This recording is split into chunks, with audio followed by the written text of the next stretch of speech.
पापियों को पाप से है तारती, श्री भागवत भगवान की है आरती। पापियों को पाप से है तारती।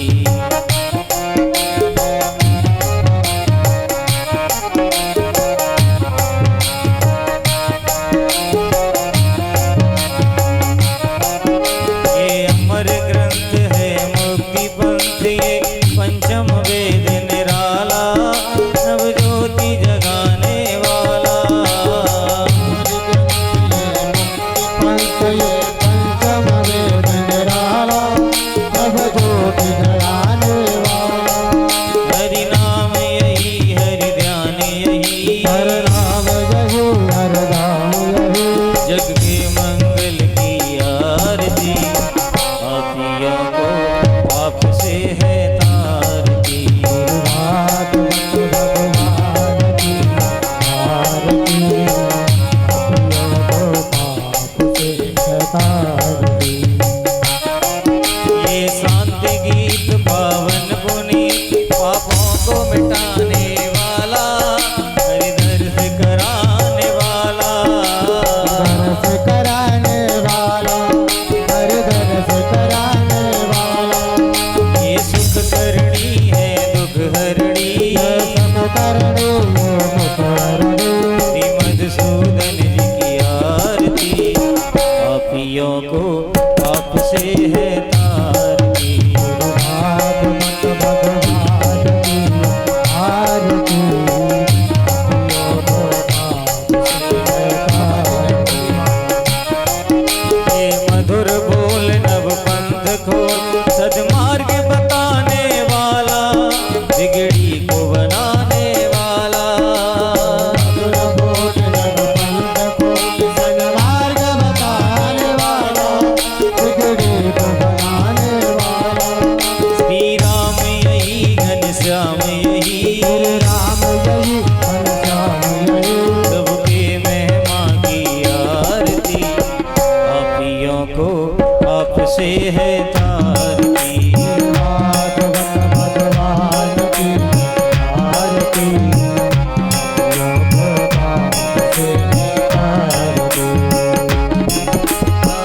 की शक्ति का नागी भक्त, हरि प्रेम सिखाने वाली, कान्हा से मिलाने वाली।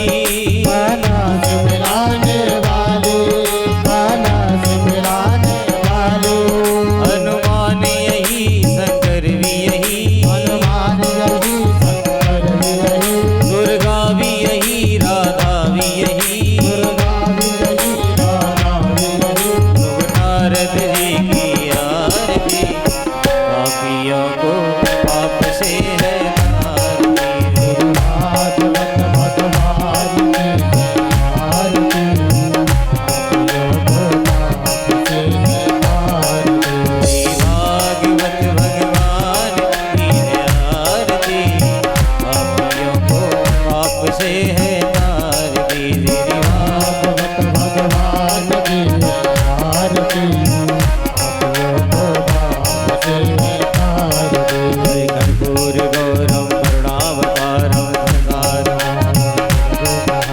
सदा वसंतम हृदयारविंदे। देव माता सदा त्वमेव, त्वमेव बन्धु त्वमेव विद्या द्रविणं त्वमेव, त्वमेव सर्वं मम देव देव, त्वमेव सर्वं मम देव देव, मम देव देव मम देव देव।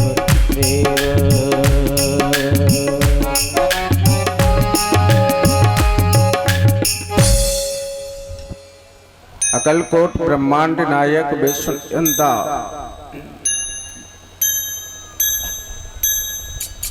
तड़े वृंदक पीताम्बरधारी गोविंद परम आराध्य मैया महाकाली महालक्ष्मी महासरस्वती के चरणार बिंद में ध्यान करते हुए सभी आवाहित देवता नदी पर्वत सभी संत जन मुनिजन ब्राह्मणों के चरणों में प्रणाम करते हुए पुराण की तरफ आते हैं। कल आपके समक्ष में राजा परीक्षित भगवती गंगा जी के तट पर बैठे हुए सुखदेव जी महाराज ने उनकी शंका का समाधान किया। तमाम प्रकार के प्रश्नों का प्रश्न किया। परम पूज्य सुखदेव जी महाराज ने उनका जवाब दिया। उसके बाद में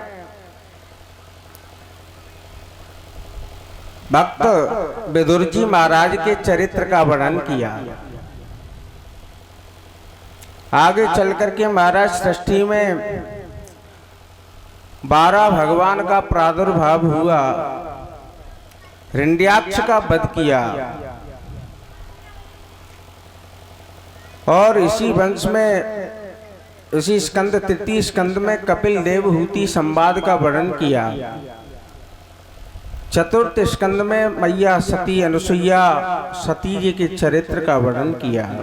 भक्त ध्रुव जी महाराज और ध्रुव जी के आगे अंग राजा हुए इत्यादि तमाम, उन्हीं का पुत्र एक दुष्ट दुराचारी बहन हुआ पुरंजन उपाख्यान। इसके बाद प्रियव्रत और भरत जी महाराज भूगोल खगोल 28 नरकों का वर्णन संक्षेप में करते हुए कल आपके समक्ष हम बढ़े थे। राजा परीक्षित ने पूछा, भगवान एक बात बताइए कि 28 नरक बहुत भयानक हैं, इनसे कोई बच नहीं सकता। अग्नि पुराण के अंतर्गत तो पृथ्वी से भी नीचे करोड़ों प्रकार के नरक बताए गए हैं। भागवत में केवल 28 नरक हैं। गरुड़ पुराण में 21 प्रकार के नरक बताए गए हैं। अन्य अन्य पुराणों में अलग अलग प्रकरण का प्रमाण मिलता है, पर भागवत महापुराण में 28 नरक हैं। इन 28 नरकों को देख करके राजा परीक्षित घबरा गए थे। ऐसा कोई मनुष्य नहीं है जो अपराध नहीं करता। और सीधी बात ये समझ लो, जो भगवान का भक्त हो जाता है वो कभी नरक में नहीं जा सकता। क्यों? चाहे कितने भी अपराध कर लो। रामचरितमानस में गोस्वामी जी ने बहुत बड़ा सूत्र दे दिया है, सोई करतूत विभीषण केरी सोन राम ही सपने हेरी। वो अपराध रावण ने किया, वही विभीषण ने किया, वही वाली ने किया, वही सुग्रीव ने किया। पर भगवान राम ने फिर विभीषण का सुग्रीव का क्यों वध नहीं किया? क्योंकि जो एक बार परमात्मा का शरणागति हो जाता है तो मेरा गोविंद कभी उसके अवगुणों को नहीं देखता है, वो तो केवल गुण को ग्रहण कर लेता है।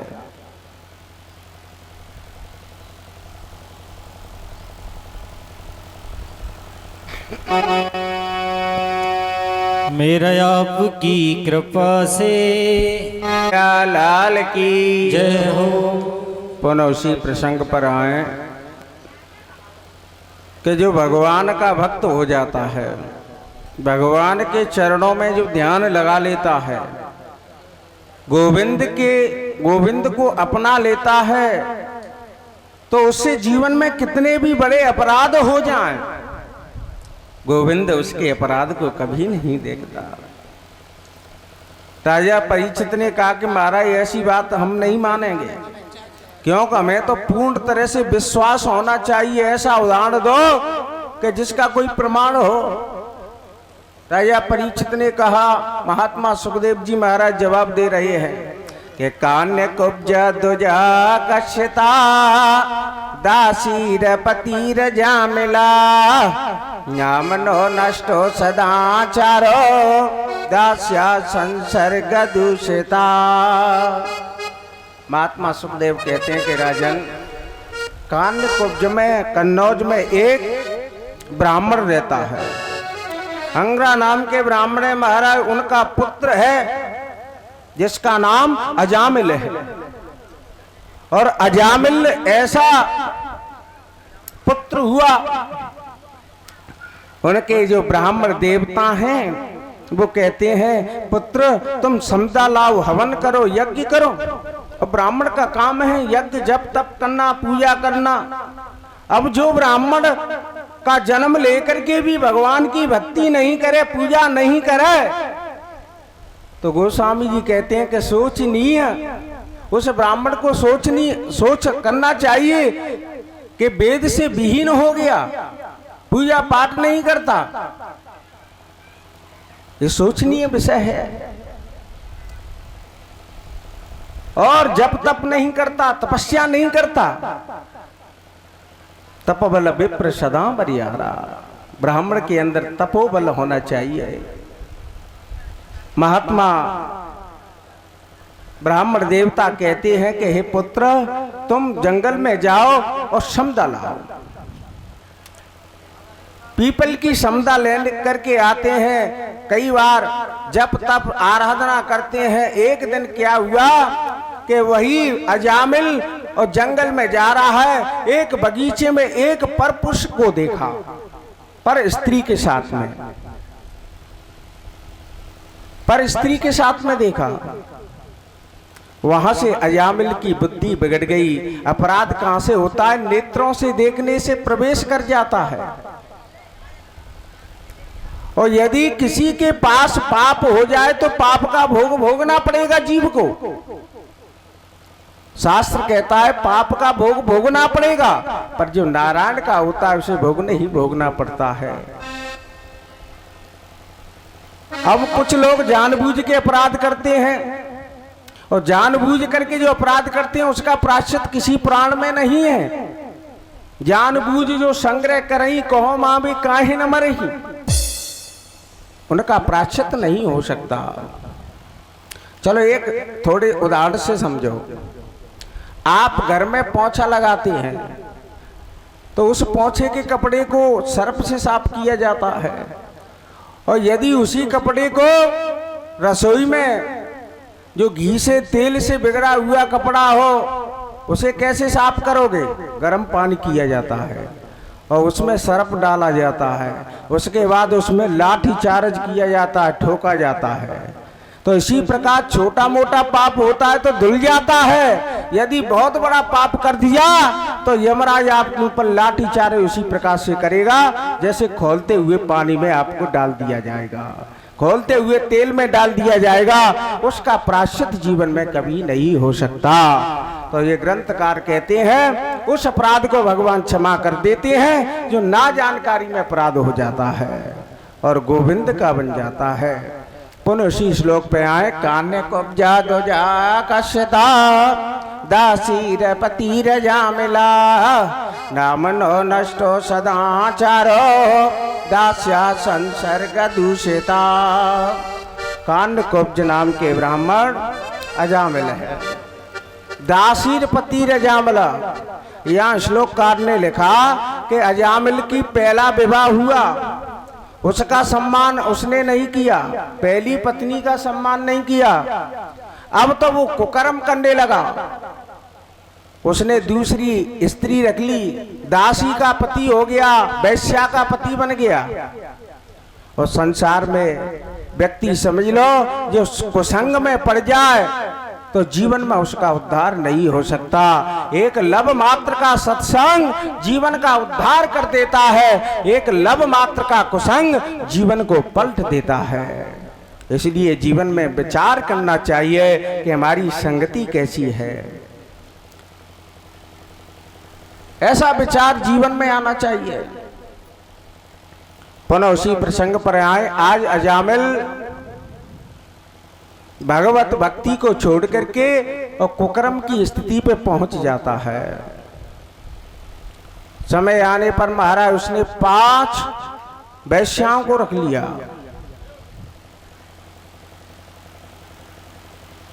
अजामिल कुकर्म की स्थिति पर तुल गया महाराज, और कभी स्नान नहीं करता, सब हस्ते भोजनम, तमाम प्रकार के जो ब्राह्मण को भोजन नहीं करने चाहिए उन प्रकार के भोजन को करने लगा। ऐसी अजामिल की स्थिति है। थोड़ा अजामिल का शब्द समझ लें, ये कथा अजामिल की नहीं है, ये हमारी तुम्हारी है। हेलो, अजामिल किसे कहते हैं? अजमाने ब्रह्म भी होता है, अजमाने माया भी होती है। वो अज शब्द एक बकरी का भी नाम होता है। तो यदि आप अहंकार करोगे तो बकरी का गला काटा जाता, इसी प्रकार यमराज आपके गले को काटेगा, उसे भी अजामिल कहा जाता है।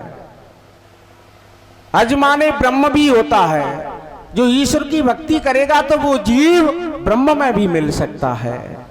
वो अजमाने माया, संसार के चक्कर में रहोगे और दुनियादारी के चक्कर को देखोगे तो माया के चक्कर में भी फंस सकते हो। इसलिए अजामिल के चरित्र से हमें कई प्रकरण सुनने के लिए मिलते हैं। तो आज अजामिल का काम है क्या है? लूटपाट करना। अब घर में कोई सामान नहीं रहा, कुकर्म करने लगा तो लूटपाट करने लगा, चोरों का काम हो गया। तो हमारे ग्रंथों में 3 सबसे बड़े डकैत हुए हैं, अजामिल और वाल्मीकि जी महाराज, और तीसरे केवट बहुत बड़ा डकैत था, जिसको हनुमान जी महाराज पकड़ करके लाए थे कि एक दिन ब्रह्म इसी घाट पर आएंगे, तुम नाव का काम करना, तुम्हारा उद्धार हो जाएगा। तो केवट को भी सबसे बड़ा डकैत माना गया। और चौथा डकैत शिव महापुराण में एक व्याध आता है, जो बैलिया शिव जी के एक बेल पत्र पर चढ़ गया, उसने फल पत्ते डाले और वहां उसका उद्धार हो गया। ऐसे 4 डकैतों का वर्णन हमारे पुराण अंतर सतयुग त्रेता द्वापर में मिलता है। बोलो भक्त वत्सल भगवान की, बोलिए कृष्ण कन्हैया लाल की। तो पहले नंबर का महाराज डकैत है, क्योंकि उस समय इसका नाम हो गया, यही वाल्मीकि जी महाराज का नाम सबसे बड़ा, पर वहां नारद जी के द्वारा वाल्मीकि जी महाराज का उद्धार हुआ। व्याध का भगवान शंकर पर बेलपत्र चढ़ाने से उद्धार हो गया। केवट को हनुमान जी की संगति पाकर के उद्धार हो गया। कथा का रहस्य यही कहता है कि जीवन में कोई संत मिल जाए, कोई विद्वान मिल जाए तो जीवन को पलट देता है, डकैत को भी संत बना देता है। ये संत की महिमा है। महाराज आज अजामिल की यही स्थिति है कि कोई व्यक्ति निकलता है, उसकी लूटपाट करने लगा। एक दिन महाराज क्या हुआ, उसी अजामिल के यहाँ 5-7 संत आ गए।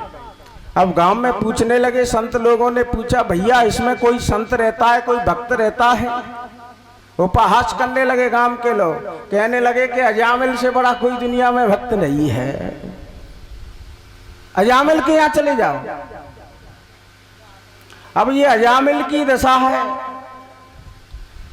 संत अजामिल के यहाँ पहुंचे, उसकी जो पहली पत्नी थी बड़ी सुशील थी, संतों का सम्मान करती थी।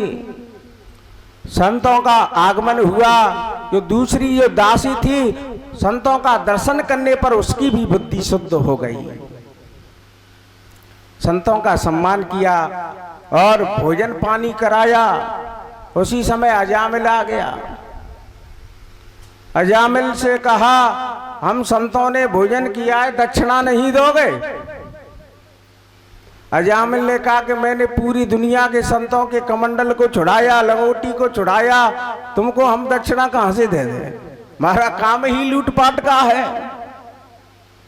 अब ये बात यहाँ पर अजामिल कहता है, यही बात रामचरितमानस में जब भगवान राम वनवास के लिए जा रहे हैं तो क्रात भील भगवान को मिलते हैं, लिए वासन वसन चुराही। वो भी कहते हैं, भगवान हमारा तो काम लूटपाट का है, यही बहुत सौभाग्य समझ लेना कि आपके हमने लंगोटी धनुष बाण को नहीं छुड़ाया। बोलो भक्त वत्सल भगवान की, बोलिए कृष्ण कन्हैया लाल की जय हो। तो यहाँ अजामिल संतों से कहता है कि महाराज हमारा काम तो यही था लूटपाट का, इसी को दक्षिणा मान लेना कि हमने आपके वस्त्रों को नहीं छुड़ाया, पीताम्बरी को नहीं छुड़ाया, इसी को दक्षिणा मान लो। पर यह ग्रंथकार कहते हैं कि साधु नाम दर्शनम पुण्य, सच्चा साधु होगा उसके दर्शन करने से कितना भी बड़ा पापी हो उसके सारे पापों की गोविंदाय नमो नमः हो जाती है। अब रामचरितमानस में गोस्वामी ने बहुत बड़ा सूत्र लिखा है, संत दरस जिम पातक टरही। संत का दर्शन करने से कितना बड़ा भी पातक हो वो दूर हो जाता है, सारा पाप दूर हो जाता है। ऐसा संतों में कल्याण का मार्ग छिपा हुआ है। संत के क्रोध को भी कोई छिपा नहीं सकता। यदि किसी के ऊपर संत प्रकोप हो जाए तो उसे देवता भी नहीं बचा सकते, ब्रह्मा भी नहीं बचा सकता और नारायण भी नहीं बचा सकता। और यदि संत की कृपा हो जाए तो नारायण के क्रोध को संत बचा सकता है। ये प्रमाण है। तुमने देखा होगा, नारद देखा बिकल जयंता, नारद देखा बिकल जयंता, लागी दया कोमल चित संता, लागी दया कोमल चित संता, नारद देखा बिकल जयंता, नारद देखा बिकल जयंता। क्योंकि कौआ के प्राण संकट में थे तो वहां नारद जी ने ही तो उनको बचाया। विचार कर लो, हमारे रामचरितमानस में 3 व्यक्तियों को संता की उपाधि दी गई। संता 3 जगह आया है। एक तो नारद जी महाराज के लिए संता कहा गया, दूसरे संता हैं हनुमान जी महाराज, अब मोई वाहा भरोस हनुमंता, अब मोय भाव भरोस हनुमंता,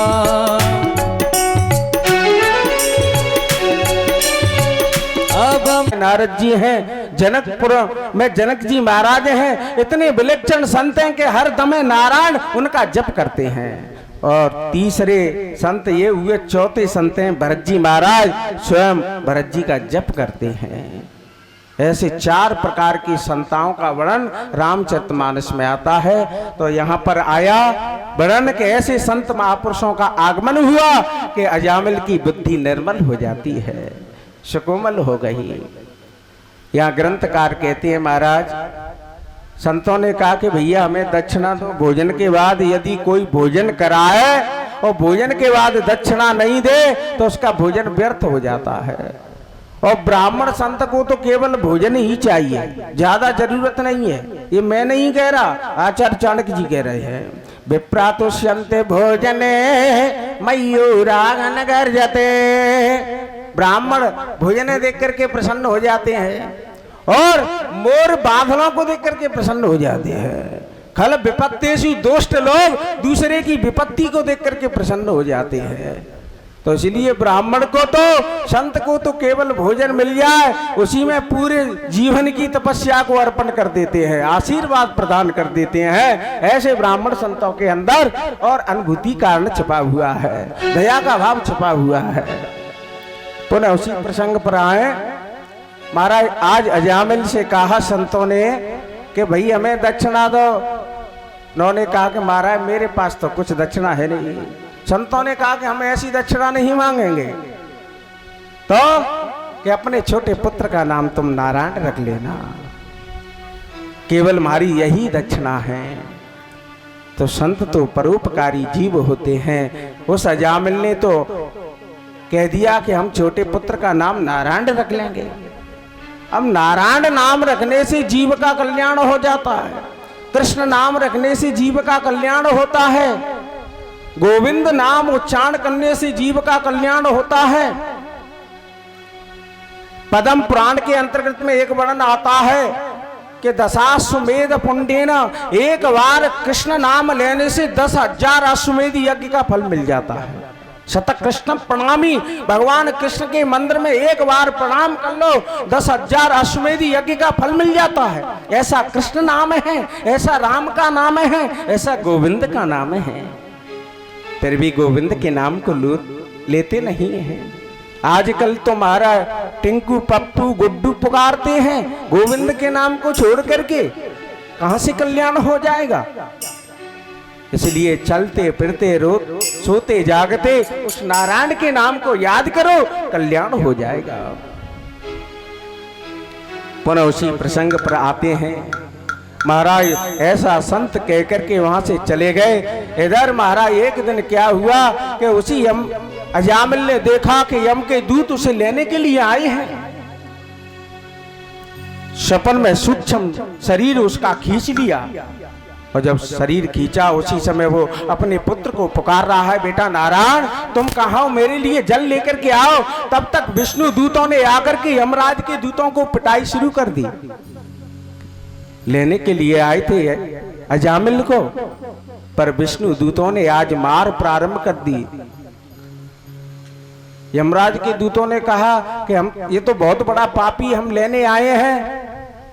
विष्णु दूतों ने कहा तुम जानते नहीं हो, जिसने हमारे स्वामी का नाम लिया है, एक बार नाम लेने से सारे जीवन के पाप की गोविंदाय नमो नमः हो जाती है। यमराज के दूतों ने कहा कि भाई इसने तो नाम अपने पुत्र का नाम लिया है। विष्णु दूतों ने कहा चाहे अपने पुत्र का नाम लो चाहे किसी का लो, है नारायण का ही नाम। नारायण के नाम में वो शक्ति है कि इसको जीवन में कोई पराजित नहीं कर सकता। चाहे भूल से लो चाहे कैसे भी लो, समझ में आ गई हो तो ठीक है, नहीं और ढंग से समझ लो। बोलो भक्त वत्सल भगवान की जय हो। बोलिए कृष्ण कन्हैया लाल की जय हो। एक भक्त राज एक ब्राह्मण देवता के पास पहुंचे। ब्राह्मण देवता से पूछा, महाराज मुझ पे बहुत काम धंधा है, मैं हल चलाता हूँ, गृहस्थी का बहुत भार है, मेरा उद्धार किस ढंग से होगा, मुझे कोई सरल उपाय बताइए। अब बेचारा जाति से वैश्य था, अब उस पे बहुत कृषि गौर वाणिज्यम वैश्य कर्मम स्वभावजम, वैश्य पे व्यापार के बहुत काम होते हैं। अब उसने महाराज ब्राह्मण देवता ने कहा कि तुम ऐसा करना, राम नाम ले लेना तो तुम्हारा कल्याण हो जाएगा। अब वैश्य बेचारा पूरे दिन व्यापार करता है, शाम को थका हुआ सो जाता है। 4-5 दिन हो गए। अब उसने सोचा कि मैंने राम का नाम नहीं लिया, एक दिन शौच के लिए जा रहा है, उसने सोचा कि मुझे यहाँ फुर्सत मिल गई है। अब वो खेत में जाकर के महाराज राम का नाम का उच्चारण कर रहा है। अब महाराज ब्रह्म मुहूर्त था, हनुमान जी महाराज अयोध्या में जा रहे हैं राम जी की सेवा में, राम जी की सेवा में जा रहे हैं। हनुमान ने सोचा ये बड़ा दुष्ट है, बड़ा दुराचारी है, इसने मेरे प्रभु को सोच के समय पुकारा है। हनुमान जी महाराज ने लात का प्रहार कर दिया, लात का प्रहार किया। मेरे स्वामी ने आकर के स्वयं उस लात के प्रहार को झेल लिया है। हनुमान जी महाराज अयोध्या में पहुंचे, भगवान राम पलंग पर शयन कक्ष पे करा रहे हैं।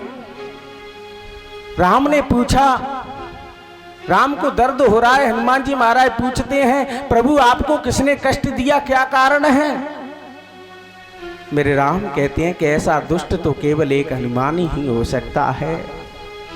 क्यों? मैंने क्या किया प्रभु कि मेरा भक्त मेरे नाम का उच्चारण कर रहा था, तुमने लात का प्रहार किया, क्या तुम्हारी लात को झेल सकता था? मुझे जाना पड़ा मेरी भक्त की रक्षा के लिए। उसी समय हनुमान जी महाराज ने प्रतिज्ञा कर ली कि हे प्रभु आपके नाम को जो कोई भी किसी भी ढंग से जपेगा, आज मैं उसकी सहायता करूंगा, कभी भी उसके अपराध को नहीं करूंगा। इसलिए तुलसी बाबा कहते हैं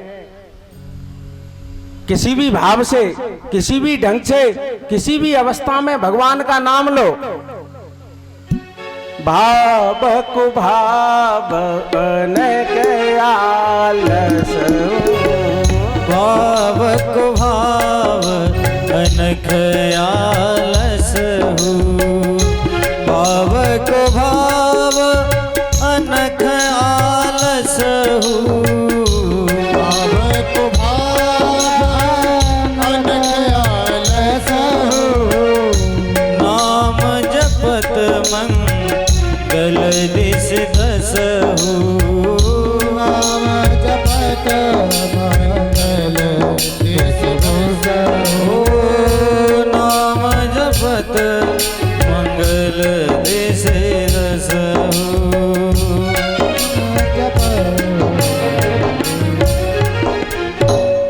बोलिए भक्त वत्सल भगवान की जय हो। तो यहाँ गोस्वामी जी कहते हैं भाव से कुभाव से कैसे भी ईश्वर का नाम लो वो भी कल्याण कर देता है। चाहे सोते में लो, चाहे जागते में लो, चाहे सोच के समय लो, हरिनाम का उच्चारण होना चाहिए। चैतन्य जैसी लगन होनी चाहिए, मीरा जैसी लगन हरिनाम की आ जाए तो जीव का कल्याण हो जाता है। समझ में आ गया हो तो ठीक है, नहीं और उदाहरण से समझ लो। बोलो भक्त वत्सल भगवान की, बोलिए कृष्ण कन्हैया लाल की जय हो।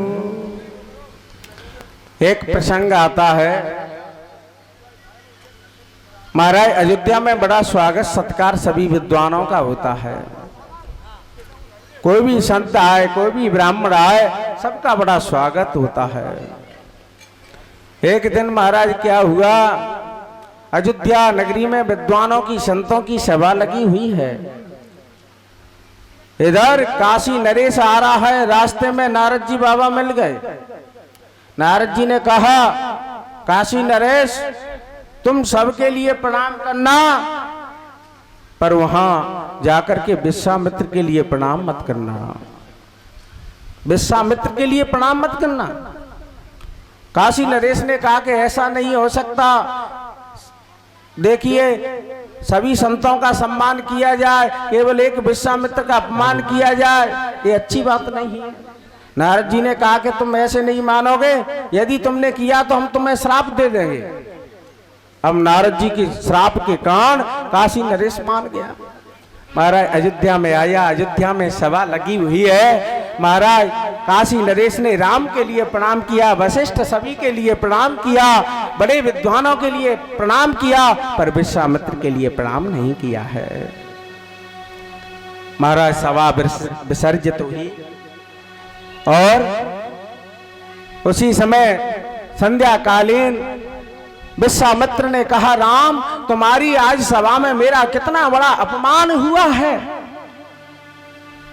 भगवान राम ने प्रतिज्ञा कर ली कि जिसने मेरे गुरु का अपराध किया उसे मैं छोड़ नहीं सकता, और जो गुरु का अपमान करता है, ऐसी राम की प्रतिज्ञा है, त्रिलोकीनाथ की प्रतिज्ञा है, और राम जब प्रतिज्ञा करता है उस प्रतिज्ञा को कोई ठुकरा नहीं सकता। पुनः उसी प्रसंग पे आते हैं महाराज। भगवान राम ने प्रतिज्ञा कर ली काल सूर्यास्त वो काशी नरेश नहीं देखेगा।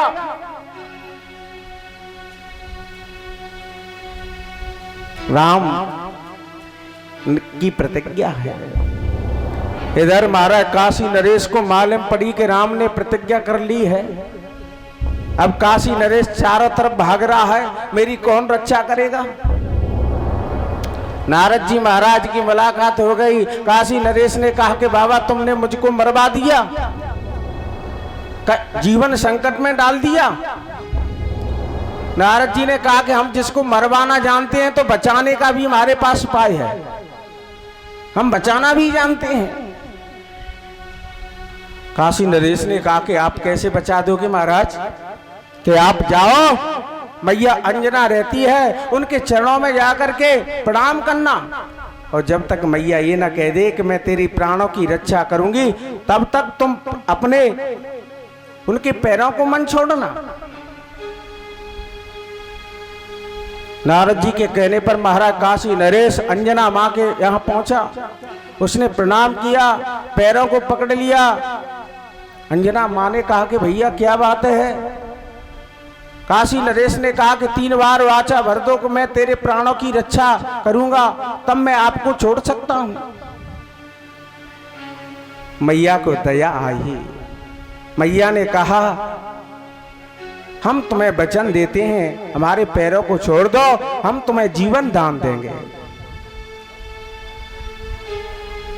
जब इस प्रकार कहा, काशी नरेश से पूछा गया कि भाई तुम्हारे प्राण संकट किस तरह से हैं, हमें बताओ, समझाओ।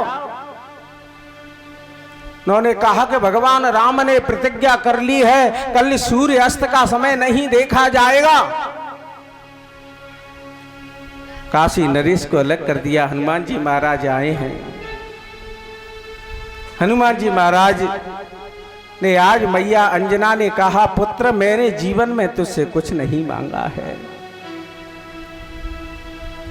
मैंने तुझको इतना लाड़ प्यार से बड़ा किया, पर मैं आज कुछ तुझसे मांगना चाहती हूं।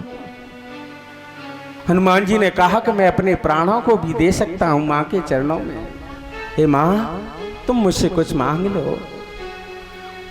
जब इस प्रकार कहा, उसी समय मैया अंजना कहती है कि मैंने काशी नरेश को क्षमा दान का वरदान दे दिया है। तेरे स्वामी ने प्रतिज्ञा कर ली है, कल सूर्य अस्त के समय ये राजा मारा जाएगा। जब इस प्रकार कहा, हनुमंत लाल जी कहते हैं, मैया मेरे स्वामी हैं, उनके सामने मैं अपना अस्त्र शस्त्र कैसे चलाऊंगा, पर मैंने जो वचन दे दिया है उसको मैं ठुकरा नहीं सकता। आज हनुमंत लाल जी अयोध्या में दौड़ करके आए, भगवान राम के चरणों में प्रणाम किया। भगवान राम से कहते हैं हनुमंत लाल जी महाराज कि हे प्रभु, मैंने जीवन भर आपकी सेवा की, मैंने जीवन में तुमसे कुछ नहीं मांगा, पर मैं तुमसे कुछ मांगना चाहता हूं। हे गोविंद, मुझे कुछ दे दो। राम जी ने कहा, क्या चाहिए? उसी समय हनुमंत लाल कहते हैं, मुझे तो केवल एक ही वरदान दो कि जब तुम मेरे सामने लड़ने के लिए आए, मैं श्री राम बोलूं तो आपका अस्त्र शस्त्र सब फीका हो जाए, मेरा बाण निष्फल हो जाए, तुम्हारे अस्त्र शस्त्र कोई काम नहीं करेंगे।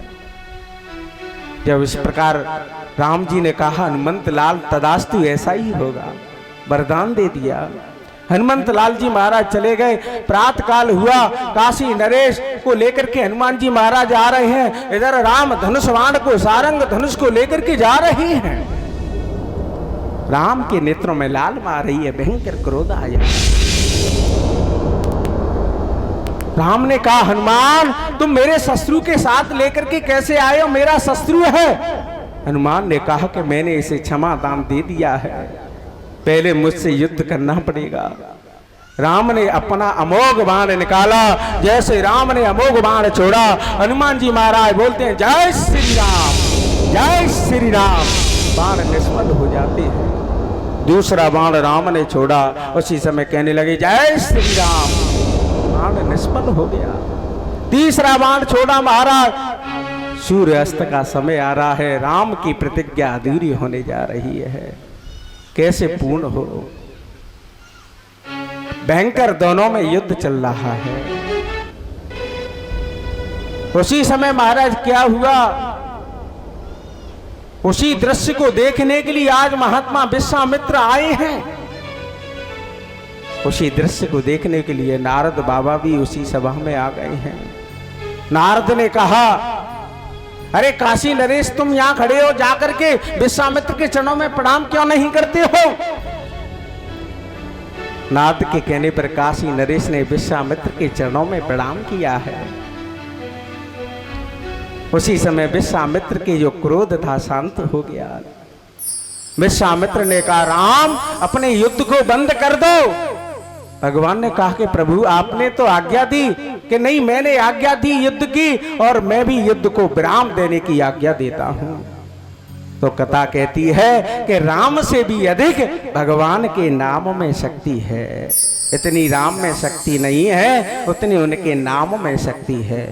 अपिति जहाँ मेल गजगन काहू, अपिति जहाँ मेल गण गण काहू, अय मोती हरि नाम प्रभाऊ।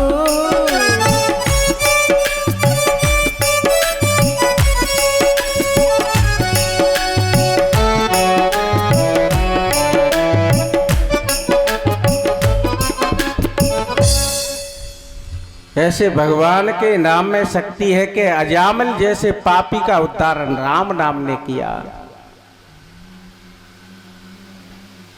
कोटि करोड़ों जीवों का उद्धार भगवान ने किया, नाम ने। नाम की महिमा है। राम एक अति तापस तारी। राम ने तो केवल एक गौतम की नारी का ही उद्धार किया है। नाम ने तो करोड़ों जीवों का उद्धार कर दिया, राम एक तिय तापस तारी। इसलिए राम नाम की महिमा वो है, जिसने राम नाम की महिमा को जान लिया है वो जीवन में कभी भटक नहीं सकता है। राम नाम नित बोल, अरे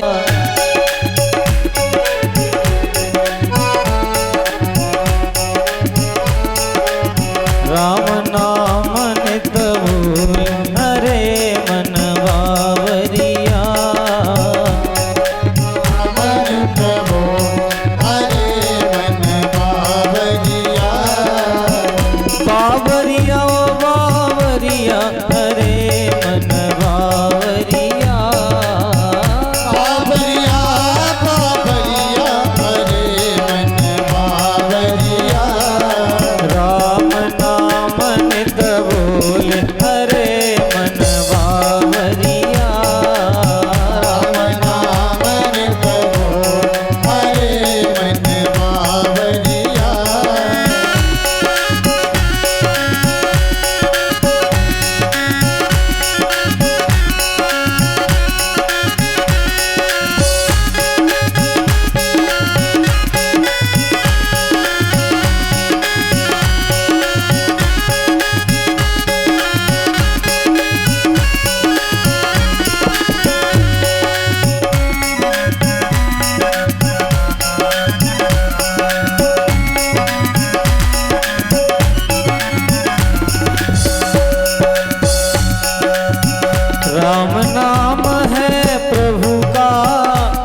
हरदम संग संग रहे तेरे, हरदम संग संग रहे तेरे, सुमिरन कर ले सांझ सवेरे, सुमिरन कर ले साँझ सवेरे, अरे सांझ सवेरे संग संग तेरे, साँझ सवेरे संग संग तेरे, वो संग संग तेरे, हाँ सांझ सवेरे, संग संग तेरे, हाँ साँझ सवेरे, सुमिरन कर ले सांझ सवेरे, सुमिरन कर ले साँझ सवेरे, हरदम संग संग रहे तेरे, हरदम संग संग रहे तेरे, तेरा हो जाए बिस्तर गोल, तेरा हो जाए बिस्तर गोल, अरे मन बावरिया तेरा हो जाए बिस्तर गोल, अरे मन बावरिया, बावरिया ओ बावरिया, अरे मन बावरिया, बावरिया बावरिया, अरे मन बावरिया, बावरिया ओ बावरिया, अरे मन बावरिया, बावरिया बावरिया, अरे मन बावरिया, नाम नाम नित बोल, अरे मन बावरिया, नाम नित बोल, अरे मन बावरिया, नाम नाम नित बोल, अरे मन बावरिया, नाम नित बोल, अरे मन ओ बावरिया, बावरिया रे बावरिया, अरे मन बावरिया, बावरिया रे बावरिया, अरे मन बावरिया, राम नाम नित बोल, अरे मन बावरिया, राम नाम नित बोल, अरे मन बावरिया, राम नाम नित, राम नाम नित, राम नाम नित बोल, अरे मन बावरिया।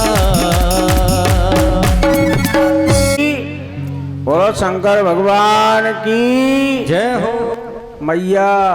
जयकारे में तो आज कंजूसी है, जोर से आवाज होनी चाहिए। बोलो कृष्ण कन्हैया लाल की जय हो। कौन उसी प्रसंग पर आए, या हमारे ग्रंथकार कहते हैं कि राम नाम की वो महिमा है, जीवन में राम नाम की महिमा को लोग समझ नहीं पाए। चलो एक मानस ब्रह्म मंजरी नाम के ग्रंथ में और उदाहरण देते हैं। गुरु वशिष्ठ महाराज दशरथ का प्रसंग है। राजा दशरथ धनुष बाण लेकर के आखेट के लिए जंगल में निकले, और जब जंगल में गए हैं तो सरोवर में एक बालक ने जल लिया जिसका नाम है श्रवण कुमार, और श्रवण कुमार के माता पिता का नाम चंद्रकला और यज्ञदत्त है। अंधी अंधा नाम नहीं है, पिता का नाम यज्ञदत्त है और माता जी का नाम चंद्रकला है। और ये चंद्रकला भी राजा दशरथ की बहन है, ऐसा मानस ब्रह्मवंजरी नाम के ग्रंथ में प्रमाण है। ग्रंथकार कहते हैं महाराज जब उसके बाण दिया राजा दशरथ ने तो एक भांजे की हत्या उन पर शुरू हो गई। राजा दशरथ बड़ा पश्चाताप करते हैं। उन्होंने कहा कि जीवन में इतना बड़ा अपराध मुझसे हो गया, मुझे परमात्मा क्षमा नहीं कर सकता। राजा दशरथ प्रायश्चित करते हैं, उनके नेत्रों में अश्रु की झड़ी लगी हुई है। और उसी समय आज अयोध्या नहीं गए, गुरु आश्रम पे जाते हैं। गुरु वशिष्ठ महाराज के आश्रम पर गए तो वहां गुरुजी महाराज नहीं मिले, उनके पुत्र वामदेव जी महाराज मिलते हैं। और वामदेव से घटना को सुनाया तो वामदेव कहते हैं कि तुम 3 बार राम नाम का उच्चारण करो, तुम्हारे पाप की गोविंदाय नमो नमः हो जाएगी। सच्चे मन से राम नाम का उच्चारण कर लो। राजा दशरथ लौट आए, गुरु वशिष्ठ अपने आश्रम पे आए। वामदेव ने अपनी शक्ति का वर्णन किया कि राजा दशरथ आए थे, मैंने 3 बार राम नाम कहने से लिए कहा था। उसी समय गुरु वशिष्ठ के नेत्र में लालमाई भयंकर क्रोध आया। अरे दोस्त, तूने 3 बार राम नाम लिपाया। राम में तो वह शक्ति है कि एक बार लेने से ही पाप नष्ट हो सकता है।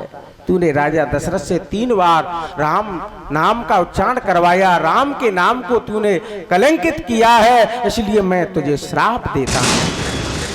अपने पुत्र वामदेव को श्राप दे दिया कि जाओ, तुम्हारी बुद्धि नीच है, दुष्ट है, क्रात जैसी है, भील जैसी है, तुम जाकर के उसी योनि में प्राप्त हो जाओ।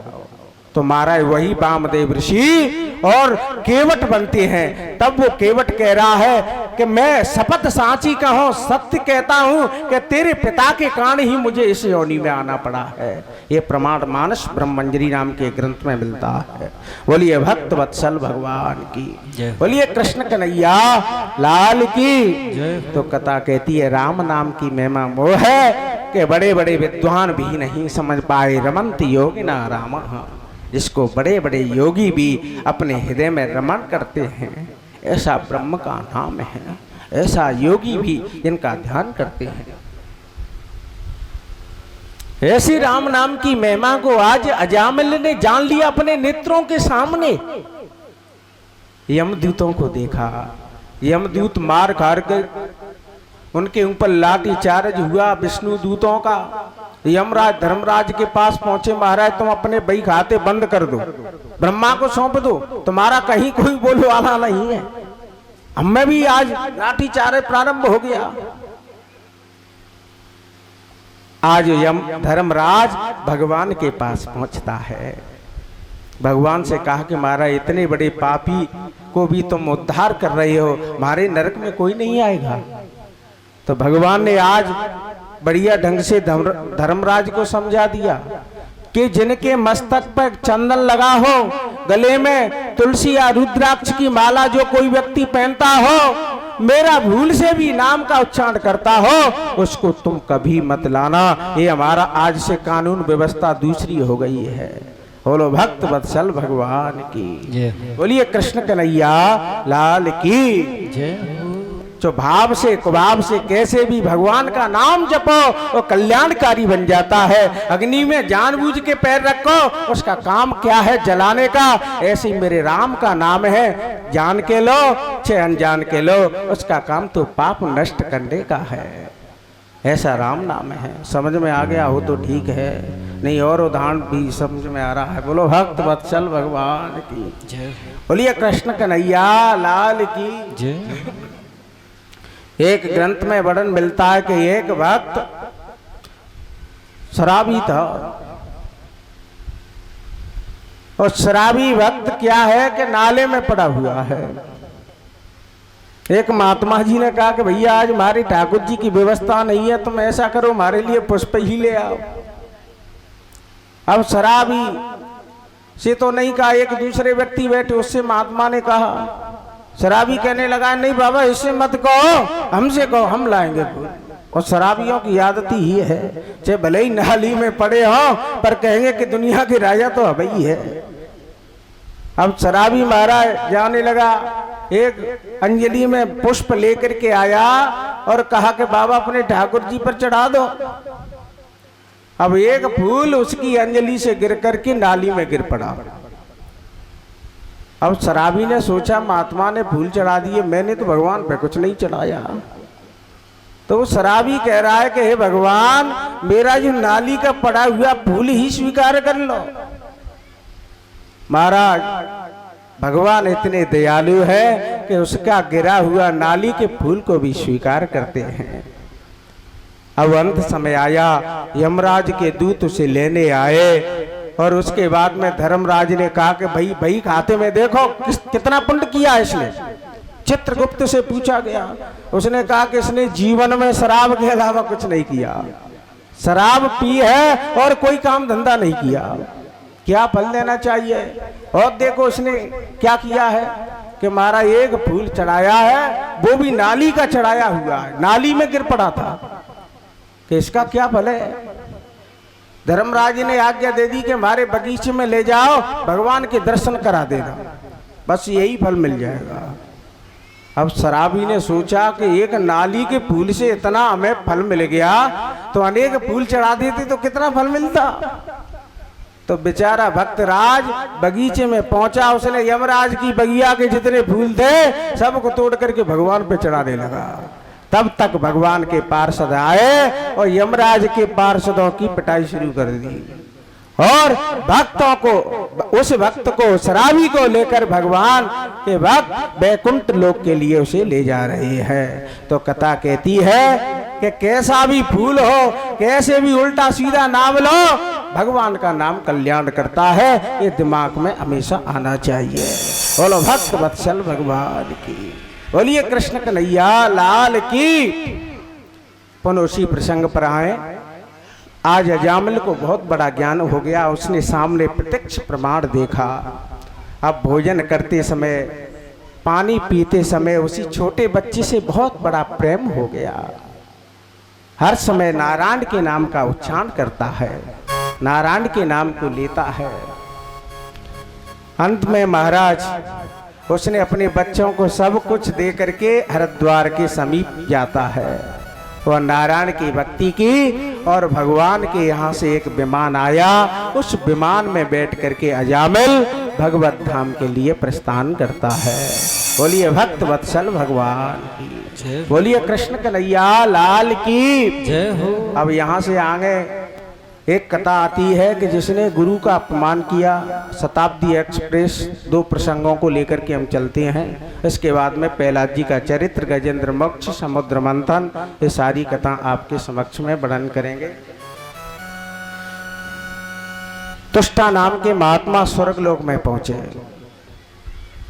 वहां उनका अपमान किया तुष्टा ने, और बदला लेने के लिए तमाम प्रकार के महाराज वृत्तासुर नाम के एक गण को पैदा किया। इंद्र से मारा भयंकर युद्ध हुआ, वृत्तासुर युद्ध में मारा गया, इंद्र को ब्रह्म हत्या लग गई। ये प्रसंग इसी प्रसंग में पड़ा हुआ है। उसके बाद में देवताओं ने ब्रह्मा जी महाराज की भगवान की शरणागति की, उसके बाद उनका प्रायश्चित हुआ और भगवत धाम के लिए उनका कल्याण होता है। राजा परीक्षित ने पूछा, भगवान इसके बाद में क्या हुआ? उसी समय हजारों वर्ष राजा इंद्र एक कमल मानसरोवर में छिपा रहा, तब तक नहुष राजा ने शासन किया। नहुष राजा की पत्नी अशोक सुंदरी के साथ में विवाह हुआ। अशोक सुंदरी कहते हैं एक बार मैया पार्वती ने याचना की शंकर जी से कि महाराज सबके लिए स्वर्ग से तुम कल्प वृक्ष लाते हो, मेरे लिए भी कैलाश पर्वत पर कल्प वृक्ष होना चाहिए। तो भगवान शंकर कल्प वृक्ष लाए, उसके नीचे मैया बैठी पार्वती, उन्होंने याचना की कि मुझे एक कन्या की प्राप्ति हो जाए। उसके नीचे बैठने से एक कन्या की उत्पत्ति हुई, जिसका नाम अशोक सुंदरी रखा गया। उस अशोक सुंदरी का विवाह राजा नहुष से किया गया। समय आने पर राजा नहुष का स्वर्ग का राजा बना दिया। अब राजा नहुष ने संतों का अपमान किया। उन्होंने कहा, इंद्राणी को सोचा, सप्त गुरु बृहस्पति महाराज ने उपाय बताया कि पलकी में बैठ करके सप्त ऋषियों की में आए तो ये इंद्राणी के साथ में विवाह हो सकता है। अब महाराज जैसे ही सप्त ऋषि नीचे लगे हैं, सर्प सर्प कहने के कारण से ऋषियों ने उसको श्राप दे दिया। वह राजा नहुष अजगर की योनि को प्राप्त हो जाता है। ऐसा प्रसंग 6वें स्कंद में पड़ा हुआ है। पूर्ण करते हुए अब 7वें स्कंद में प्रवेश करते हैं। बोलो भक्त वत्सल भगवान की, बोलिए कृष्ण कन्हैया लाल की जय हो। अब यहाँ राजा परीक्षित पूछते हैं कि भगवान एक बात बताइए कि भगवान की भक्ति किस तरह से करनी चाहिए। महात्मा सुखदेव जी महाराज कहते हैं कि भगवान को किसी भी प्रकार से भजो गोप्य कामात भयात कंसो देशा चेदादयो नपाह संबंधात विष्णया स्नेहा दूयम भक्त्वा भयम विभो। यह ग्रंथकार कहते हैं कि भगवान से कोई न कोई नाता जोड़ लो, भगवान से कोई ना कोई रिश्ता जोड़ना चाहिए, और रिश्ता जोड़ लेगो तो आपका कल्याण हो जाएगा। राजा परीक्षित ने पूछा कि महाराज रिश्ता कैसा होना चाहिए? तो सुखदेव महाराज कहते हैं कि भगवान को पति मान लो। तुम भजन नहीं कर सकते हो तो भगवान को पति ही मान लो। अब किसी ने पूछा कि पति किसी ने माना है, तो गोपियों ने भगवान को पति मान करके पूजा की थी। और यदि आपसे पति भी नहीं बना सकती हो तो भगवान को पुत्र ही मान लो। अब किसी ने कहा कि पुत्र किसने माना? राजा दशरथ ने, मैया करदम देवहूति ने, नंद बाबा ने पुत्र मान करके ही भगवान की पूजा की है। तो यदि आप रिश्ता जोड़ लोगे भगवान से तो तुम्हारा कल्याण हो जाएगा। यदि आप भगवान को पुत्र भी मानने में शर्म लगती हो तो भगवान को जीजा ही बना लो। यदि इसमें भी शर्म लगती है तो भगवान को भाई बना लो। द्रौपदी ने भगवान को भाई बनाया था। यदि आपको ये भी शर्म लगती है तो भगवान को स्वामी बना लो। मीराबाई ने स्वामी बनाए थे। तो यदि ये भी आपको बनाने में शर्म लगती है तो भगवान से बैरी ही कर लो। किसी ने कहा कि प्रमाण, तो रावण ने, कंस ने भगवान से बैरी ही तो किया, शिशुपाल दंतवक्र ने भगवान से बैरी ही तो किया। किसी भाव से भगवान को भजो, कल्याण ही कल्याण होता है। इसलिए यह ग्रंथकार बड़ा सुंदर प्रकरण लिखते हैं, कहते हैं कि भगवान से ही संबंध जोड़ना चाहिए। तो ग्रंथकार कहते हैं, इधर उसी प्रसंग पे चलते हैं कि हिरण्याक्ष का जब वध हो गया तो हिरण्यकशिपु के नेत्र में भयंकर लालिमा आ रही है। क्रोध आया। उसने कहा कि उसने तो मेरे भाई को मार दिया है। तो उसी समय उसके नेत्र में लालिमा आई, क्रोधित हो गया। अतो हिरण्यकशिपु हरिणा सिंह रूपिणा हिरण्याक्षो धरो द्वारो विव्रतो शोकरम बपू। जब 12 भगवान ने आकर के हिरण्याक्ष का वध किया तो हिरण्याक्ष की पत्नी, परिवार वाले सभी रो रहे हैं। इधर महाराज क्या हुआ? रुदन होने लगा। रुदन होने के कांड हिरण्यकशिपु आया, समझाने लगा अपने पुत्रों को, भाई बंदी कुटुंब को समझा रहा है। हिरण्यकशिपु कह रहा है, भाई क्यों रो रहे हो? संसार में कोई किसी का नहीं है, ना किसी का कोई पुत्र है, ना किसी का कोई पिता है, ना किसी का कोई भाई है, ना किसी की कोई बहन है। इस प्रकार उपदेश दे रहा है। उसने एक दृष्टांत दिया। दृष्टांत क्या दिया कि उसी नर नाम देश में एक राजा हुआ और युद्ध में वो मारा गया। अब उसके भाई बंधु सभी कुटुंबी परिवारी जन रो रहे हैं। तब तक महाराज समय आने पर कई दिन हो गए उस लाश को रखे हुए। यमराज एक बालक के रूप में आया। उसने कहा कि भैया क्यों रो रहे हो? ये तो जिस व्यक्ति ने जन्म लिया है उसको जाना ही है। पुनरप जन्म पुनरप मरणम, बार बार जीव जन्म लेता है, बार बार मरता है, सबको जाना है। जन्मम मृत्यु ध्रुवम, जिसका जन्म है उसकी मृत्यु भी निश्चित है। यमराज ऐसा कहकर के महाराज चला गया और उसका शरीर जला दिया गया। ऐसा उपदेश हिरण्यकशिपु ने दिया।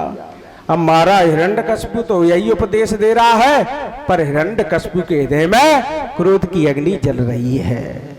तो शास्त्र कहता है कि पर उपदेश कुशल बहु तेरे। उपदेश देने के लिए लोग दुनिया में बहुत बैठे हैं, पर स्वयं चलने वाला कोई नहीं है। अपने ऊपर नियमों को लागू करने वाला कोई व्यक्ति दिखाई नहीं देता। थोड़ा एक दृष्टांत के माध्यम से समझो। एक व्यक्ति महाराज गांव में रहने वाला किसान था। अब समय आने पर महाराज उसकी पत्नी खत्म हो गई। बेचारा डकरा रहा है, रो रहा है कि मेरी पत्नी चली गई, अब कौन भोजन बनाएगा, कौन मेरे बालकों की सुरक्षा करेगा। तब तक एक महात्मा सन्यासी जी महाराज आ, भगवान की जय हो। महात्मा ने कहा, भैया ना तो कोई किसी की स्त्री है, ना किसी का कोई पुत्र है, ना किसी की कोई माँ है, ये तो बार बार संसार में लगाई हुआ है। महात्मा ने उसको समझा दिया। बेचारे किसान को, किसान भोला बाला रहम महाराज हमारे जसराम जैसा किसान रहे, सीधा साधा। अब बेचारा महात्मा की बात को मान गया। समय आने पर महाराज महात्मा के यहाँ एक बकरा रहता, और समय आने पर महाराज बकरा खत्म हो गया। अब बाबा रो रहा है कि मेरा बकरा चला गया, मैं कैसे रहूंगा, मेरा आश्रम खाली हो गया। तब तक बेचारे किसान महाराज पहुंच गए। किसान ने कहा बाबा क्यों रो रहे हो? अरे मेरा बकरा चला गया है। तो महाराज चला गया तो संसार में कोई किसी का नहीं है, वो तो आता जाता ही है। अरे तो बकरा तो मेरा है। तो महाराज पत्नी भी तो मेरी थी जो पहले मर गई, तुम ही उपदेश दे रहे थे। तो संसार में लोग ऐसे हैं कि उपदेश देने के लिए बहुत काबिल बैठे हैं, पर उस पर नियम लागू करने वाला, अपने ऊपर चलने वाला कोई दिखाई नहीं देता है। इसलिए कोई भी नियम हो अपने ऊपर उतारना चाहिए, अपने ऊपर ध्यान करना चाहिए। तो यही उपदेश देने के लिए आज महाराज हिरण्यकशिपु बड़े सुंदर उपदेश दे रहा है। यही उपदेश लंका में महाराज रावण ने दिए, दुनिया को समझा रहा है, पर उसी काम को खुद करता है। समझ में आ गया हो तो ठीक है, नहीं और उदाहरण से समझ लो। बोलो भक्त वत्सल भगवान की, बोलिए कृष्ण कन्हैया लाल की हो। चलो रामचरितमानस में चलते हैं। रामचरितमानस में रावण जानकी का हरण हो गया। मैया जानकी को अशोक वाटिका में ले गया और उसे समझाने के लिए रावण को मारीच जैसे ने समझाया, मैदानव ने समझाया, मंदोदरी ने समझाया, और खुद भी जानता है खरदूषण मौसम बलवंता। वो सोच रहा है कि खरदूषण मारे गए तो भगवान का अवतार निश्चित है। पर महाराज क्या हुआ, भगवान ने सोचा कि रावण की कहीं बुद्धि में आ गया तो खेल गड़बड़ हो जाएगा। अब भगवान ने माया रची कि इसके दिमाग में से ये निकलना चाहिए कि खरदूषण मारा गया है, ये भगवान है। अब रावण की बुद्धि में क्या आ गया कि भाई तुम कह रहे हो वो सब झूठ है, मैं परीक्षा लूंगा। मेरी परीक्षा में यदि राम प्रसन्न आ गया तो वो ब्रह्म है, यदि परीक्षा में फेल हो गया तो मैं ब्रह्म नहीं मानूंगा। ये रावण की बुद्धि में जम गया। अब रावण परीक्षा लेने के लिए आया, मारीच के पास आया, कहा कि सोने का मृग बन जाओ। मारीच ने कहा भैया मरने के लिए मैं ही हूं, जब बिगर फन का बाण मारा 100 योजन दूर गिरा हूं, मैं उसके पास नहीं जा सकता। रावण ने कहा तुम नहीं जाओगे तो मैं मार दूंगा तुमको। अब मारीच ने कहा कि इसके हाथ से तो मरने से ब्रह्म के हाथ में मर जाऊंगा तो मेरा कल्याण हो जाएगा। अब सोने के मृग को लेकर के जा रहा है। रावण सोच रहा है कि यदि असली ब्रह्म होगा तो सोने के मृग को पहचान जाएगा कि ब्रह्मा की सृष्टि में आज तक सोने का मृग होता ही नहीं है, और यदि पहचान नहीं पाया तो समझ लो पक्का मूर्ख है, ये ब्रह्म नहीं है, मूर्ख है। ऐसा रावण ने अपने दिमाग में जमा लिया सब। और यही बात भगवान राम कह रहे हैं कि राम भी कहते हैं कि पिता दीन मोहि कानन राजू। राम भी कहते हैं मुझे जंगल का राजा पिताजी ने बनाया है, अयोध्या का राजा नहीं बनाया। और रावण भी कह रहा है क्यों ये राम मुझे मूर्ख दिखाई देता है, यदि काबिल होता तो इसका पिता जंगल का राजा क्यों बनाता, यदि उसके अंदर बुद्धिमानी होती तो जंगल में क्यों आता। ऐसा भाव रावण के अंदर पैदा कर दिया। महाराज रावण आया, मारीच को लेकर के आया, और मारीच सोने का मृग बन करके आया। जानकी ने कहा कि ये सोने का मृग है, इसे मार करके लाओ। अब राम जी पीछे मारने के लिए चल दिए। रावण को पक्का विश्वास हो गया कि ये ब्रह्म नहीं है, क्योंकि सोने के पीछे ब्रह्म भगता है। रावण को 100% दिमाग में जम गया कि ये ब्रह्म नहीं है, ये तो पक्का मूर्ख है। ऐसा मूर्ख कभी पैदा हो नहीं सकता। जब सोने का मृग का वध किया, रावण जानकी का हरण करके ले गया। सब लोग समझा रहे हैं कि ये ब्रह्म है, ईश्वर है। रावण कह रहा है तुम्हारे दिमाग में होगा, मेरे दिमाग में तो 100% ये मूर्ख है। तो इसलिए कथा कहती है कि जो व्यक्ति ज्ञानी ज्यादा बनेगा, जो व्यक्ति ज्यादा चतुर बनेगा, तो ईश्वर वैसा ही रूप धारण कर लेता है। क्यों? भगवान ने कहा बेटा ठीक है, तू सोने का मृग लेकर के आया है, तू माया जानता है, तो मैं भी तो मायापति हूं। तू सोने का मृग लेकर के आया तो मैं भी तेरे लिए मृग नैनी तैयार करता हूं। तुम देखी सीता मृग नैनी, तेरे लिए मैंने मृग नैनी तैयार कर ली है। रावण को और पक्का विश्वास हो गया। तो इसलिए कथा कहती है कि जो ज्यादा चतुर बने, ज्यादा विद्वान बने, वो ब्रह्म को कभी प्राप्त नहीं कर सकता है। भगवान को वही प्राप्त कर सकता है जो सरल हृदय हो जाएगा, निर्मल जिसका हृदय हो जाएगा, जिसके अंदर सुकोमलता आ जाएगी, दया भाव आ जाएगा, वो ईश्वर को प्राप्त कर सकता है। ज्ञानियों ने कभी भगवान का, क्यों? ज्ञान ने प्रभु अब चित्त हरहि, ज्ञानियों के तो चित्त को हरण कर लेते हैं, ज्ञानियों की तो बुद्धि का हरण हो जाता है, इसलिए उसको ब्रह्म नहीं मिलता। यही मार्कंड पुराण में लिखा है, ज्ञाने नाम अपि चेतांस देवी भगवती हेसा बलादा कृष्ण मोह मा माया प्रियक्षति ही। भगवान ज्ञानियों की बुद्धि को हरण कर लेते हैं, इसलिए बड़े बड़े जो ज्ञानी भगवान को नहीं समझ पाते, क्योंकि जो बड़े ज्ञानी हो जाते हैं फिर वो मीन मेक निकालते हैं, उसमें शब्दों में मीन मेक निकालना प्रारंभ कर देते हैं, भगवान पे उंगली उठाना शुरू कर देते हैं। इसलिए भगवान कहता है बेटा तुम यहीं तक बने रहो, ज्यादा आगे बढ़ने की कोई जरूरत नहीं है। बोलो भक्त वत्सल भगवान की, बोलिए कृष्ण कन्हैया लाल की जय हो। ऐसे भगवान नारायण की लीला है, उन लीलाओं को वही समझ सकता है जिस पे प्रभु कृपा करते हैं। मेरा नारायण कृपा करता है, वही उनकी लीला को समझ सकता है। पुनः आइए, महाराज ग्रंथकार कहते हैं इधर सबको समझा करके, और हिरण्यकशिपु ने आज्ञा दे दी पूरे नगर में कि जहां भी गौशाला हो, ब्राह्मण हो, जामुन के वृक्ष हो, आम के वृक्ष हो, बड़ के वृक्ष हो, पीपल के वृक्ष हो, जितनी जिससे आजीविका चलती है वो सबको नष्ट कर दिया जाए। यत्र यत्र दुजा गावो वेदा वर्णा श्रमा क्रिया, ऐसा अत्याचार है। और हिरण्यकशिपु ने अपने मन में संकल्प कर दिया कि मैं ऐसी तपस्या करूंगा और तपस्या से वरदान प्राप्त करके मेरे राज्य में दूसरा संचालन होगा। कौन सा संचालन? कि मेरे यहाँ भजनानंदी है, वो नरक में जाएंगे, और जो ज्यादा पाप करेंगे, डकैती डालेंगे, अन्याय करेंगे, उनको मैं स्वर्ग में भेजूंगा। ऐसा हिरण्यकशिपु का दृढ़ नियम हो गया है। हिरण्यकशिपु ने बड़ा भयंकर अन्याय किया। महाराज गऊ हैं, गऊओं के गोष्ठ में जाकर के अग्नि जलाई जाती है, जब ब्राह्मण लोग तपस्या करते हैं, यज्ञ करते हैं, उनको विध्वंस किया जा रहा है। और आज्ञा दे दी कि लाल कपड़े वाले, पीले कपड़े वाले, दाढ़ी मूछ वाले मिल जाएं तो उनको तो छोड़ना ही नहीं है, उन पे तो पूरी धारा लगनी चाहिए। अब हिरण्यकशिपु के राज्य में महाराज गुप्त रूप से भजन होता है। अब विचार कर लो, जिस पे ज्यादा कंट्रोल किया जाएगा, जैसे सरकार चंबल पे ज्यादा कंट्रोल कर रही है कि कोई रेत चंबल का नहीं लेगा, कोई लगाती है कि नहीं, पर चोरी से ज्यादा रेत चलता है। ऐसे ही जैसे चीज को बंद कर दिया जाए तो गुप्त रूप की चोरी होती है। तो संत लोग गुप्त रूप से भजन कर रहे हैं, ब्राह्मण लोग गुप्त रूप से साधनाएं कर रहे हैं। इस प्रकार की साधना यहाँ प्राण काल लिखते हैं। बोलो भक्त वत्सल भगवान की जय हो, बोलिए कृष्णचंद्र भगवान की जय हो।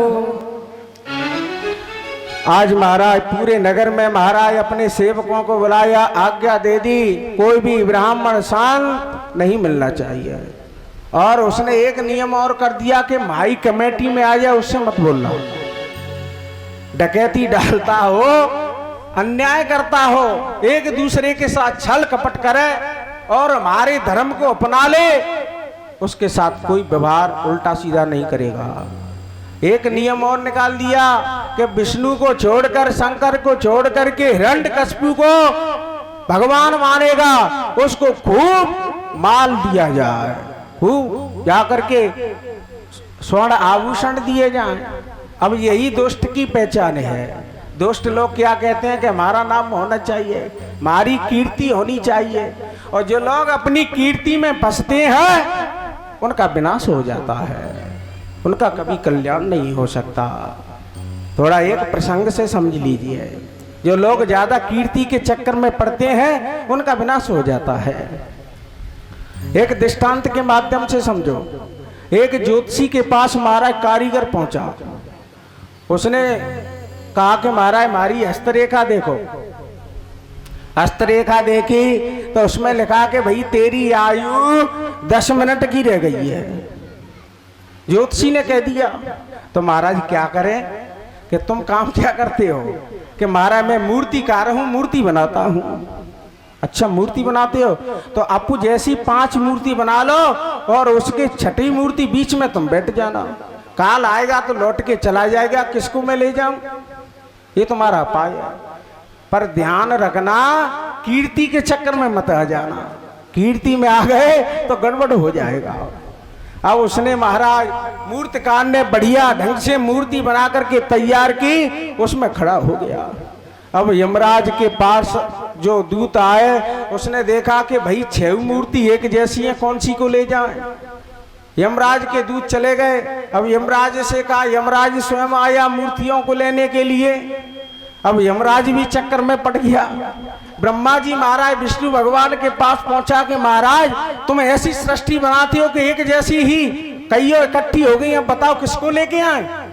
भगवान ने कहा कि तुम में बुद्धि नहीं है, चलो मेरे साथ। भगवान आए और भगवान सामने खड़े होकर के कहने लगे, भैया जिसने मूर्ति बनाई है कितनी सुंदर मूर्ति है। यदि मूर्ति बनाने वाला मेरे सामने आ जाए तो इतनी बड़ी आज इनाम दूं कि वो याद करेगा। अब तुरंत महाराज निकल करके आया। उसने कहा कि महाराज मैंने ही मूर्ति बनाई है। भगवान ने कहा पकड़ लो उसको। यमराज को आज्ञा दी, उस भक्त राज को पकड़ करके ले जा रहे हैं। तो कथा कहती है कि जीवन में कीर्ति के चक्कर में नहीं आना चाहिए। दूसरे प्रसंग से और समझ लो।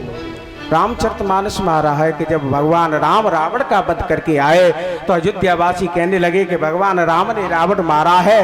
तो उस समय राम क्या कहते हैं, गुरु वशिष्ठ कुल पूजे हमारे,